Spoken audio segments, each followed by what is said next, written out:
kallo da kuma sauraron mu ta cikin wannan shiri na ginshikin cigaba. Assalamu alaikum warahmatullahi wabarakatuh. Barkamu da kasancewa da ku a wannan bigire da muke gabatar muku da wannan shirin.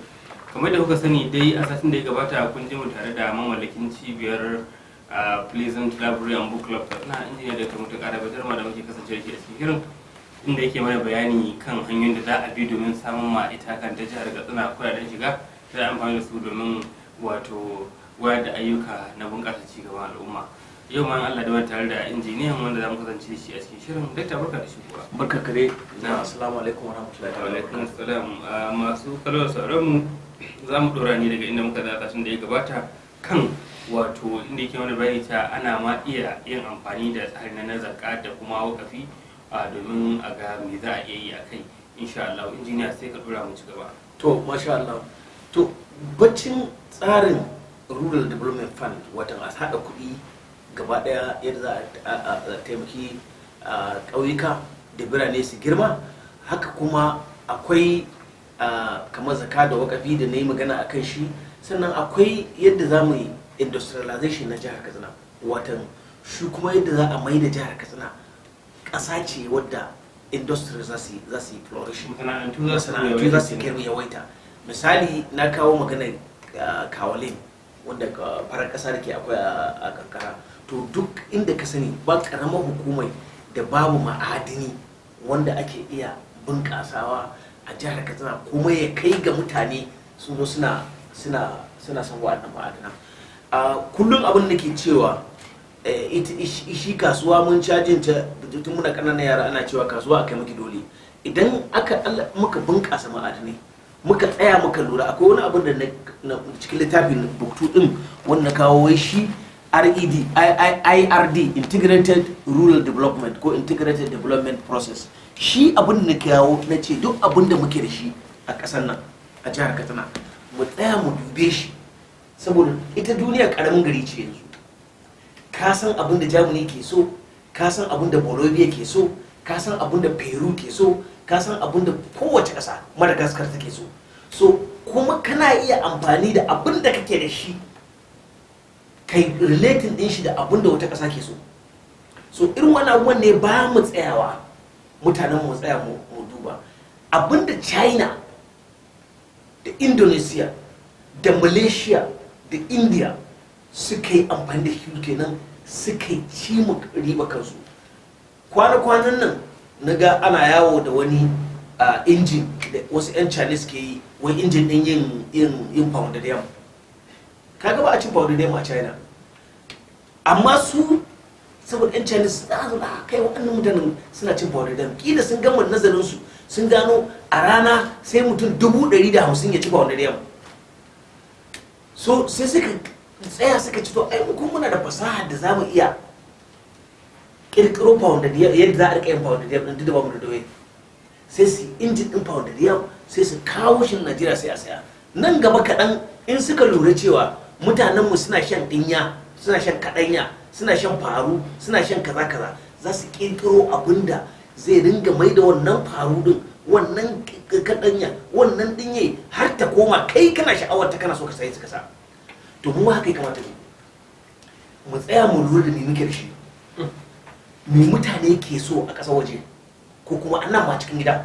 Alal misali, me muke da shi, me nufawa ke so mayin watan nan, menene suke so, sai mu kokari sai mu duba abin da nufawa ke so ba su da shi, mu kuma nan da shi da yawa sai mu fara yi, sai sun zo sai mu musu bulala masannan mu sai da musu.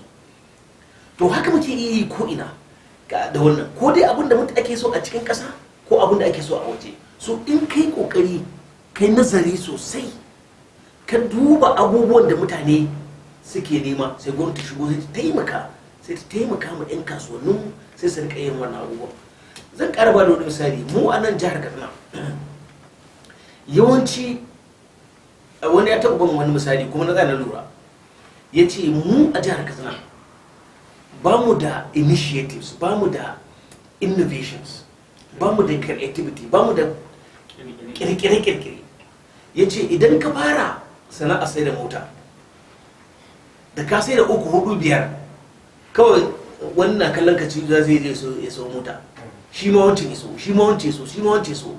To to tun kuna sai da biyu kai da mutunanka sai ku ga masu mai sai da mota sun yi ishirin sai ku wata uku wata hudu ku sai da tawa na bar misali da mota ne kawai amma duk yawanci akwai shi mutunan magana da yake kuma which is the truth ba mu da inishi ba mu da kirkire-kirkiren yin abubuwa so a nan abin da ke so mu ce za mu mai da abubuwan kirkire-kirkire za mu kawo fasaha za mu sa jihar Katsina ta kasance duk wani abin da ke akwai wanda zai iya zama kuɗi ga al'umma ta ɗauko shi ta kuma ci gaba da amfani da shi ta kuma talata shi ta kuma ya kuma kuɗi ga al'umma ina fata ka gane to wannan integrated process ke da integrated development process idan kashin shanu na iya bada kuɗi ka yi yadda za ka yi wannan kashin shanun ya baka kuɗi because yana iya misali in kana da gidan gona kamar da kashin shanun ka ya rika baka methane kana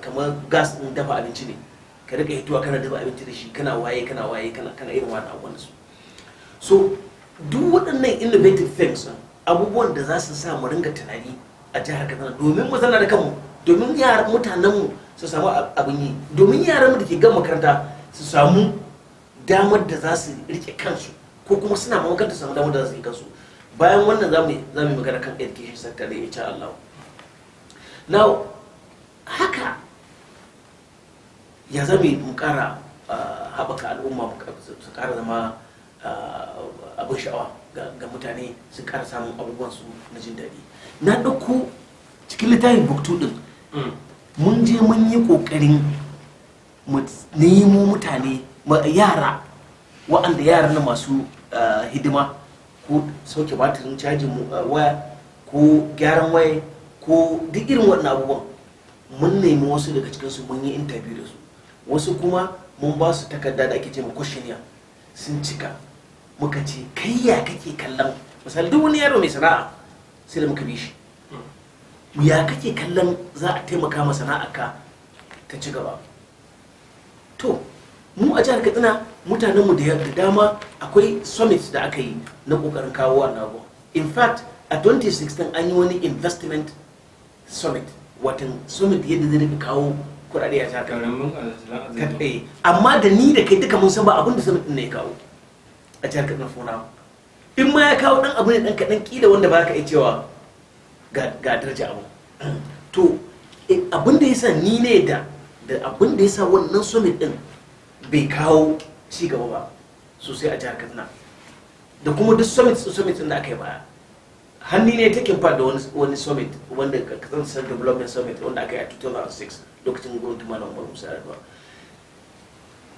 kamar ne magana can baya ba mu yi kokarin muka maida hanyoyin da za mu ci gaba ba namu na kanmu sai muna tunanin yadda za mu kwaikwayo su shi hanyar ci gaba hanya guda biyu ce kana iya kwaikwayon abin da wani ke yi kuma Allah ya sa ubangiji ya saka dace kuma kana iya creating naka kai naka na kanka wanda Allah ubangiji subhanahu wataala shi ma zai baka sa'a kai so therefore ni ina kallon idan Allah ubangiji subhanahu wataala ya taimaka ba kawai za mu duba abubuwan da mutane ke yi bane ba mu yi koyi da su za mu duba mutanenmu da abubuwan da mutane ke iya yi domin mu haɓaka su abu na farko babba shine ka ba su ilimi na gari to da injiniya na muka nufo tunda mun je abin da ya shafi bangaren tattalin arziki da kuma kyakkyawan shugabanci akwai wani tsari da kake ganin an bi shi za a ƙara inganta ilimin al'ummar jihar Katsina ta yadda za a iya samun mutane masu fikira da basira a kowane bangare to masha Allah shi tsarin ilimi shine muka ɗauka ya yi kowane tsari ma yawa a cikin wannan littafin because mun ɗauka ilimi kamar yadda addini ya nuna mana shi ya fi komi kawo ci gaba ga al'umma so daga shafi na 56 har zuwa ƙarshen wani littafin na biyu duka wannan shafi na 224 watan kusan in ce shafi kusan 200 kan magana ilimi muka gaba daya shi ilimi abinda muka fara yi mun ɗauko yadda al'amuran ilimi suke a jihar Katsina muka ba da su taryan yadda al'amuran ilimi suka fara da yadda Katsina ta yi fice a fannin ilimi da yadda katsina ta kai wani zarra a lokacin mulkin soja, lokacin mulkin turawa da kamin mazowar turawa. Mun ba da misali da cewar ai akwai lokacin da duka malamai na addini na ƙasar hausa rabinsu a ƙasar katsina suke.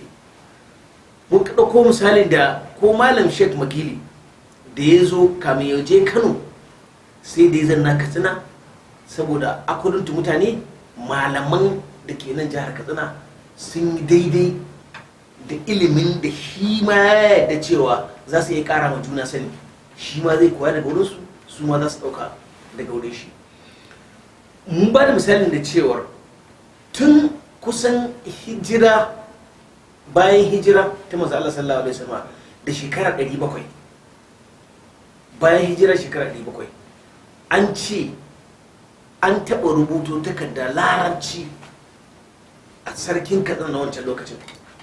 Aka ɗauko mutum cikin malamai ya fassara takardar da aka rubuta masa sarkin katsina, kuma ya sake rubuta, saki ya rubuta mashi, ya yi dictating ansa, ya rubuta ansa aka maida tun hijira ta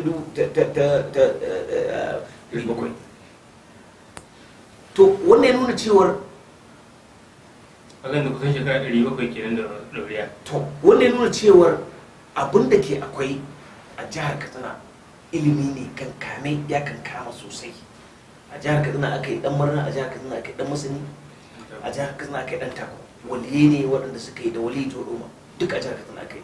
In fact abinda muka ji shine Usman dan Fodiyo shi da kanshi ya zo katsina a unguwar gambara ya dauki karatu a lokacin malamai. Kaga kama a fara yakin shi kenan, tana shi ma a lokacin da ilimi yake kenan. Kuma mun ji labarin, rubutaccen labari cikin tarihi cewa iyayen Usman dan Fodiyo su kansu lokacin da suna zanne ƙwarni kayan masu daso su dawo sabon birni, lokacin suna ƙwarni sun zo har ƙasar katsina, wannan garin da mai daɗin tarihin karatu inda aka fara Islamic University a duk Afirka, sub-Saharan Afirka. Yan doto sun zo, tsohon yan doto sun ɗauki karatu, iyayen shi Sheikh Usman Ahmadin ba ma shi ba tukun. Kuma lokacin tana katsina laka katsina jigawa ke katsina laka katsina jigawa. To yan doto tsohon garin ta fada cikin Zamfara. Yes, Zamfara suka yanzu. To mun san kuma cewar a sub-Saharan Africa, wata banda arewa, banda Afirka ta arewa, ƙasashen Larabawa, a nan da ya damu nan wurin inda aka fara yin jami'a ta ɗauka addini, ta ɗauka karatu, shine wannan garin na tsohon Edoto, wanda duk wanda zai taso daga wani wuri sai ya zo na ya ɗauki karatu, bai tafiya sai an ce mai ka iya, kamar da ake a jami'o'i, sai an ce ka iya ko ka sauke ko ka kware. Wani lokaci har a ba su takardar cewa wani ya iya. Ikama ake cewa ko idaba ne ko abin ganin ne, I don't know. Mun kuma san cewar lokacin da turawa suka zo, da suka ankara da ilimi ya kan kama a jihar ƙasar katsina, lardin katsina wanda ya hada da daura, da suka kallo suka ce to wannan mutane yadda suka san wannan abun suke da ilimin addini, kamata ya yi mu kafa ilimin boko a nan katsina, saboda nan ne za a yi saurin gane abubuwan da muke koyarwa.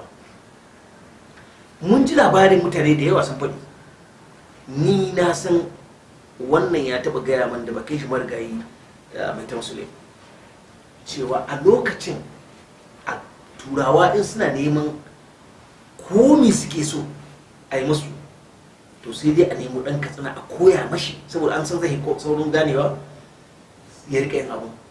Direbobinsu a lokacin dacen aka ce yan katsina ne, hatta kuku da mai boyi-boyi a lokacin da turawa suke zama yan katsina ake koya ma don su za su gane. To wannan to injiniya baya ga wannan aika ko kuma bangaren tattalin arziki wadda take kaka a wurinka wato Hajiya Fatima Baika, ita haka kanta ta yi ainihin hudda ta kasuwanci da turawa na Ingila da sauran wato bangarori da dama na kasashen duniya. Gaskiya kamar da tarihi ya nuna, kamar da Alhaji Bashir Idan Baba ya shaida mana. Na'am. To wannan duk sun nuna maka cewar mu jihar Katsina jiha ce wadda cikin ubangiji Allah ya taimake mu, muna da background na ilimi. To daga ina ilimi ya fara lalacewa da, kamar yadda ce ko mene irin ilimin me ake so sai an zo Katsina za su koya mutane, Katsina za a ɗauka daga nan. Amma daga baya sai abin ya fara lalacewa, ya fara su kurkucewa. Ilimin boko kanshi ya lalace, ilimin da ake na addinin shi ma wayewa ilimin ba ta kai wadda aka sani can baya ba. So daga ina waɗannan abubuwan suka fara lalacewa, suka fara tabarwarewa. Dole sai mun tsaya, in muna so mu gyara Malam Ibrahim, sai mun tsaya mun karanci abin taryan mun gano inda abin ya fara lalacewa, sannan mu gyara.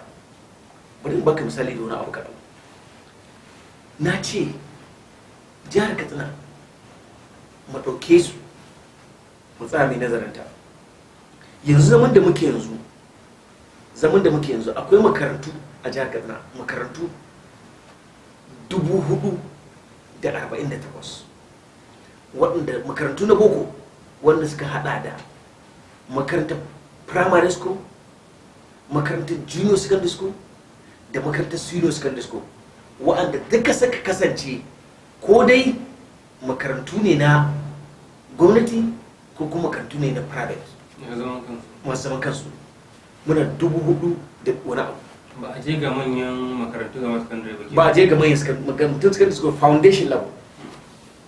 Now in ka ɗauki wannan kuma muna da yara 'yan makaranta a zaman da muke yanzu a cikin wannan session ɗin da ya wuce, banda wanda aka shigo yanzu, banda 21, 22, 20 and 21 school session, muna da yara a cikin waɗannan makarantun gaba ɗaya 342, fiye da haka, miliyan 342, fiye da haka muke su a cikin makarantunmu na abin gani. Amma in ka ɗauko yawan malamai da muke da su, za ka ga muna da malami gaba ɗaya duka wannan makarantun 47,000. in ka ɗauko azuzuwa da muke da su, za ka ga muna da azuzuwa 28,879. now wannan da yana nuna maka cewar muna da ƙarancin abubuwan da ma za su taimaki ilimin ya ci gaba. now in ka koma kan malaman, za ka lura da cewar malaman, misali muna da malamai waɗanda suka kama kamar gaba ɗayansu na primary school sun kai 25,181, amma kusan kashi 80 cikinsu ne kawai suke da ƙwarewa, kashi 20 ba su da ƙwarewa. Bincike ne muna muku haka ko su yan ministry of education su suka bada wannan statistics. Inda ma zuwa aka kila aka bincika, kila abun ma sai ya kai haka, ya haifi zama host.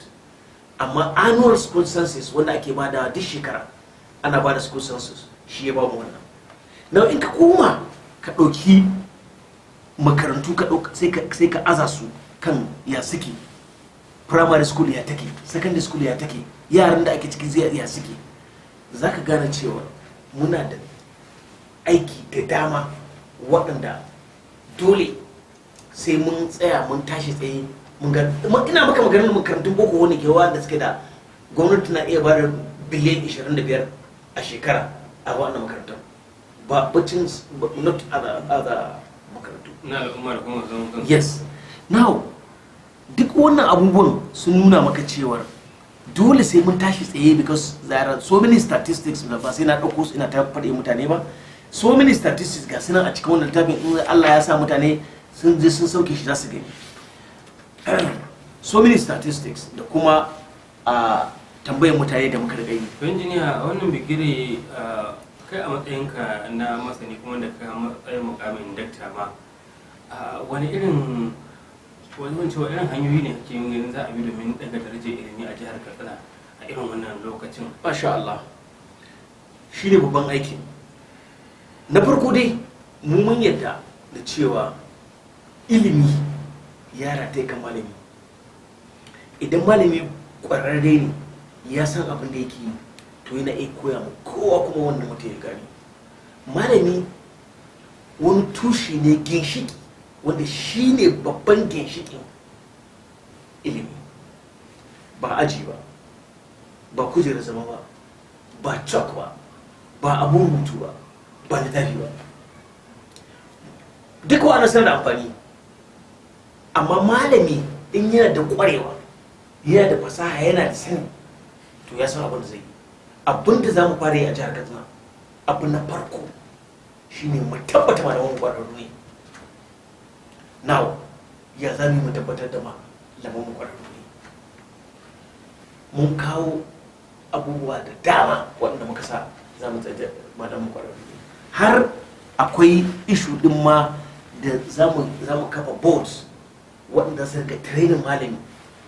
Akwai board wanda baccin akwai teacher service commission, to ka cire bangaren ko training malami ya zama muhimmi, ka maida shi wani abu daban na mai zaman kanshi, wanda malaman za a rika kallon su, ana train ɗinsu, ana ba su dama, ana kuma ƙoƙarin a wadata su da kayan aiki da kuma incentives, kuɗaɗen da su za su ringa ɗaukar sana'ar da suke yi sana'a ce. Saboda as long as malami yana kallon kamar koma baya ne akan sana'ar da yake yi, shi sana'ar da yake yi ba ta kai inda take ba, shi kamar shi ne koma bayan aiki da ake yi.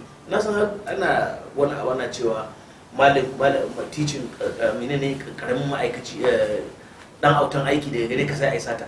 Mun tashi mun ji wannan abubuwan da ake yi, amma kuma mun tashi muna kallon talabijin na wani wasan goloko da aka rika yi, wanda idan mai gari ya zanna ko ka zo ka fara magana ba za a fara magana ba sai headmaster ya zo a garin. To wannan shi a wancan lokacin na can baya, wanda mu muka Allah ya sa mun risko su, malamai sun fi kowa na ma'aikaci jin daɗi da daraja da girmamawa.